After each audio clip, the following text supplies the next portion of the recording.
ভাইয়া সৃজনশীল প্রশ্নতে কিভাবে 10-এ 10 পাবো? ভাইয়া সৃজনশীল প্রশ্ন আমি কয় পৃষ্ঠা লিখবো? ভাই সৃজনশীল প্রশ্ন গ আর ঘতে আমি এত লিখি তাও নাম্বার উঠে না। এই একটা ভিডিও দেখো, তোমার যাবতীয় সমস্যা সমাধান হয়ে যাবে। সৃজনশীল প্রশ্নের প্রথমে যে বিষয়টা আসে আমাদের ক নম্বর প্রশ্ন। এখন এখানে একটা জিনিস আমাদের মাথায় রাখতে হবে, সেটা হচ্ছে একটি প্রশ্নের পূর্ণমান যত তত প্যারায় উত্তর করতে হচ্ছে। তার মানে তোমার যদি পূর্ণমান 2 হয় খতে, তাহলে তোমার অবশ্যই 2 প্যারায় উত্তর করতে হবে। গতে তোমার পূর্ণমান 3, তোমার 3 প্যারায় উত্তর করতে হবে। আর ঘয়ের ক্ষেত্রে 4 নম্বর রয়েছে পূর্ণমান, 4 প্যারায় উত্তর করতে হচ্ছে। কিন্তু তুমি যখন কয়ের জন্য তোমাকে 1 নাম্বার বরাদ্দ করে, তখন অবশ্যই তোমাকে একটি বাক্যে জিনিসটি লিখতে হচ্ছে। এবং জ্ঞানমূলক বা কয়ের ক্ষেত্রে আমরা যে জিনিসটি মাথায় রাখবো, আমি 1 বাক্যে লিখবো এবং সময় থাকবে আমার মাত্র 1 মিনিট, এর চেয়ে বেশি সময় নিব না। এখন এখানে একটা ছোট টিপস আছে। টিপসটা হলো, তুমি একদম পরীক্ষার শেষ মুহূর্তে চলে আসছো, তোমার হাতে সময় একটু কম, খুবই একটা কম্পিটিটিভ অবস্থার মধ্যে যাচ্ছ, ঠিক তখন তুমি এই কয়ের প্রশ্নের উত্তরটা 1 বাক্যে না দিয়ে 1 শব্দেও দিতে পারবা। এটা কিন্তু বিশেষ কেসের ক্ষেত্রে, সবসময় এটা অ্যাপ্লাই করা যাবে না। ওকে, এবার আসি আমাদের খ নম্বরের ক্ষেত্রে।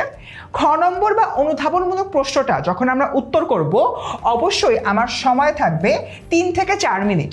আমি কিন্তু এর চেয়ে বেশি সময় এখানে নিতে পারছি না, বাট অবভিয়াসলি আমার 2 প্যারার মধ্যে লিখতে হবে এবং আমার এটা আধা পৃষ্ঠার মধ্যে লিখে শেষ করতে হবে। এর পাশাপাশি আমার এখানে যে 2টো প্যারা রয়েছে, 2 প্যারার মধ্যে প্রথম প্যারাটা লিখতে হবে আমার 1 বাক্যে এবং দ্বিতীয় প্যারাটা লিখতে হবে আমার 4 থেকে 5 বাক্যে। আমরা অনেক সময় একটা ভুল কাজ করি, দ্বিতীয় প্যারা লিখতে গিয়ে উদ্দীপকের বিষয় দিয়ে নিয়ে আসি, কিন্তু এটা করা যাবে না, একটা বিগ নো। এই বিষয়টা অবশ্যই তোমরা মাথায় রাখবা। এবং এই অনুধাবনমূলক প্রশ্নের দ্বিতীয় প্যারা পুরোটাই বই থেকে লিখতে হবে, বইতে কি বলেছে সেই বিষয় নিয়ে। চলে আসি প্রয়োগমূলক প্রশ্ন বা হচ্ছে গিয়ে আমাদের গ নম্বর যে প্রশ্নটি রয়েছে। এই ক্ষেত্রে আমার অবশ্যই এই প্রশ্নটা 6 থেকে 7 মিনিটের মধ্যে শেষ করতে হবে, 3 প্যারায় লিখতে হবে এবং আমার 1 থেকে 1.5 পৃষ্ঠার মধ্যে লিখতে হবে। এরপর দেখো প্রথম প্যারায় লিখতে হবে জ্ঞানমূলক, অর্থাৎ গ নম্বরে হয়তো জিজ্ঞেস করছে সাদৃশ্যপূর্ণ জায়গা কোনটা।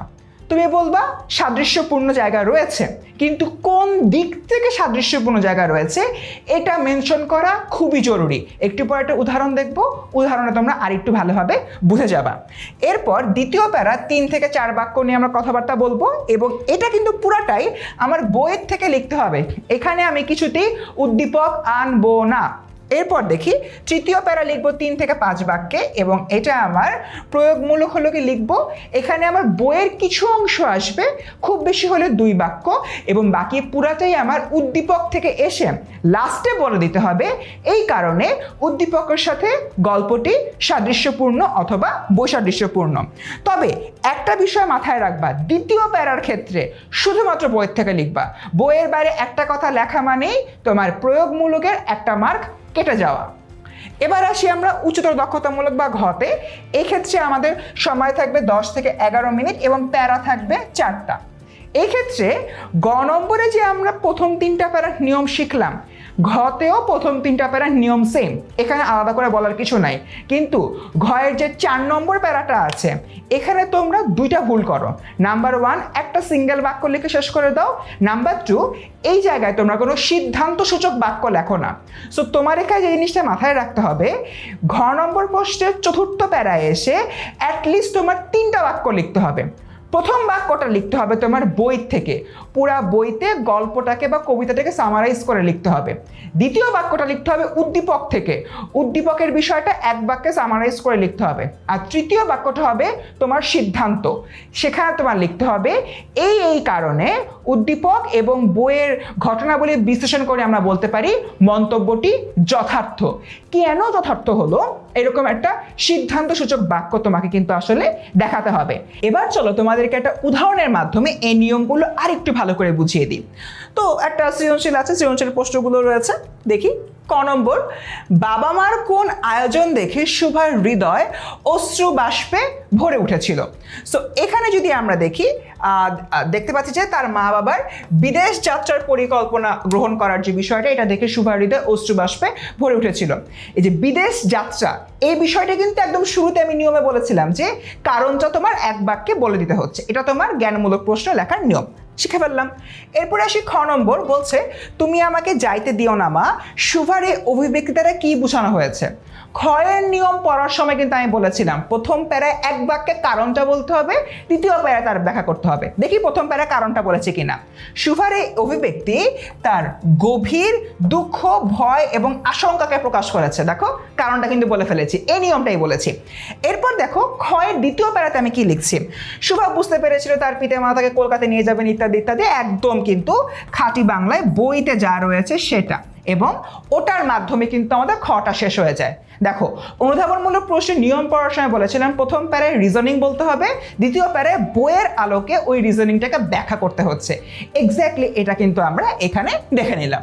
ডান, আমাদের খ শেষ। চলো এবার আমরা গ নম্বরটা দেখি। আচ্ছা, গ নম্বরের ক্ষেত্রে আমি কি বলেছিলাম, আগে নিয়মটা বলি। আমরা বলেছিলাম যে গয়ের যে প্রথম প্যারাটা একটা রিজনিং বলতে হবে। দেখি এটা এখানে কিভাবে আসছে। প্রশ্ন হচ্ছে কাব্যের বাবা মায়ের সাথে শুভা গল্পের বাবা মায়ের বৈশার বিষয় দেখা। এখানে একটা উদ্দীপক রয়েছে, উদ্দীপকে বলা হচ্ছে কাব্য একজন বাক প্রতিবন্ধী, কিন্তু তার মা বাবা তাকে অনেক বেশি ভালোবাসে, তার এই প্রতিবন্ধকতাকে বেশি বড় করে দেখেন না। তো অবশ্যই শুভার সাথে একটা বৈপরীত্য রয়েছে। এই জায়গা থেকে বলা হচ্ছে কাব্যের বাবা মায়ের সাথে চিন্তা চেতনা ও সন্তানের প্রতি মমত্ববোধের দিক থেকে শুভা গল্পে বাবা মায়ের মধ্যে বড় বৈসাদৃশ্য দেখা যায়। নিয়মে বলেছিলাম কেন বৈসাদৃশ্য দেখা যায়, কেন সাদৃশ্য দেখা যায়, এই জিনিসটা পারফেক্টলি আমার ডেসক্রাইব করতে হবে বা রিজনিংটা বলতে হবে। রিজনিংটা বলেছি।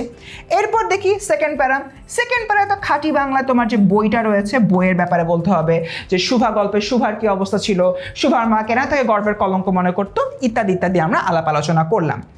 এরপরে শুরু করছি আমরা তৃতীয় প্যারা। এই যে এখানে কি বলেছিলাম, উদ্দীপক থেকে সবকিছু আসবে, বইয়ের একটা দুটো লাইন আসতে পারে। এক্স্যাক্টলি এটা বলা হচ্ছে উদ্দীপকের কাব্যর অবস্থা। সে জন্মগতভাবে বাক প্রতিবন্ধী, কিন্তু তার মা বাবা সেটি তাকে বুঝতে দেন না, এটা নিয়ে তারা কোনো চিন্তাও করেন না, এবং সব কিছু মিলিয়ে আমরা এখানে দেখা যায় যে একটা বড় রকমের পার্থক্য রয়েছে। পার্থক্যটা হচ্ছে শুভার বাবা মার শুভার প্রতি যে মমত্ববোধ ছিল, কাব্যের বাবা মার কাব্যের প্রতি মমত্ববোধ তার চেয়ে অনেক গুণ বেশি।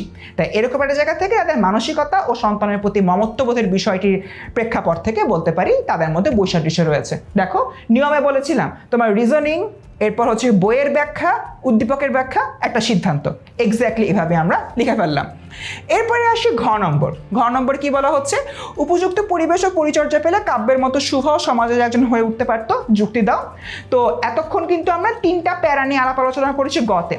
ঘতেও এক্স্যাক্টলি প্রথম তিনটা প্যারা আমার এরকমই থাকবে, তেমন কোনো পরিবর্তন নাই। অর্থাৎ প্রথম প্যারাতে বলবো হ্যাঁ মন্তব্যটি যথার্থ, দ্বিতীয় প্যারাতে আমি বই নিয়ে আলাপ আলোচনা করব, তৃতীয় প্যারাতে আমি কি নিয়ে কথা বলবো, উদ্দীপকের যে বিষয়টা সেটা নিয়ে আমরা কথাবার্তা বলছি, এবং আমার যে লাস্ট প্যারাটা এটা কিন্তু অনেক বেশি ইম্পর্ট্যান্ট, চতুর্থ প্যারা।